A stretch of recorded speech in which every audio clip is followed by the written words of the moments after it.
Thank you, Mr. Chair, and I want to thank the gentlemen or witnesses for being here today. Very timely issue for all of us. I think your testimony and the questions show that a little bit of a tension here between private property, private rights, but I think the bigger one here is protecting public safety. A couple of times back home, I had the chance to see some drones flying over my house, looking in my backyard. Frustrating, angry, didn't have any kinetic weapons with me, so they came and went. But on a serious note, I'm home to Disneyland. Worldwide, it's still viewed as an American private enterprise symbol. I've got the Anaheim Ducks Arena, OC Vibe that's being built right now, the Anaheim Ducks, SoFi Stadium nearby, World Soccer Cup coming to our area very soon, Olympics coming soon. So target-rich environment, so to speak. And what you're saying, Mr. Rigman, specifically, you said that federal government does not have the bandwidth to really protect all of these sites, yet we're still not at a point where we can share the authority information with state, local, federal authorities. And I hope we don't have to wait for a federal law to be passed to get there. My local sheriff in Orange County has a fusion center. Fusion centers exist across the nation where federal, state, local, FBI, every agency collaborate, share information, because when it comes to these drones, time is of the essence.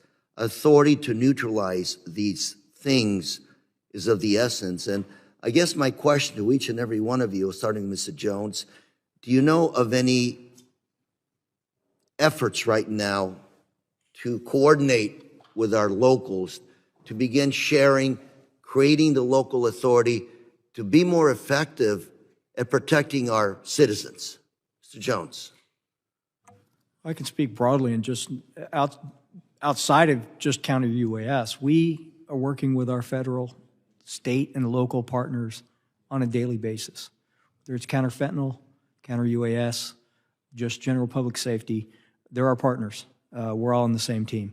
I'm glad you hear We need the authority to designate, select state and local law enforcement, and then with approved equipment, and just like my colleagues stated. We need a federal law. Yes, we do. Some of us here could probably do something like that, Mr. Chairman. Hope we can also, I didn't hear it, I know Mr. Jimenez talked a little bit about Mexico, cooperation, any there? This is something that deals with those sides of the border. Like I stated earlier, our relationship and our information sharing with Mexico is healthy, both at the local level through the U.S. Border Patrol Foreign Operations branches, as well as our communications with Mexico City. Thank you very much. Mr. Wheeler, same question to you. Do you know of any efforts to coordinate past laws to help us work with the locals to protect our citizenry? Sure.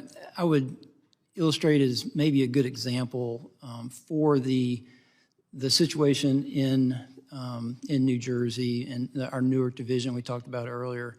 The FBI Newark JTTF comprised of a lot of state and local officers that work on the JTTF are our people that are actively investigating this matter.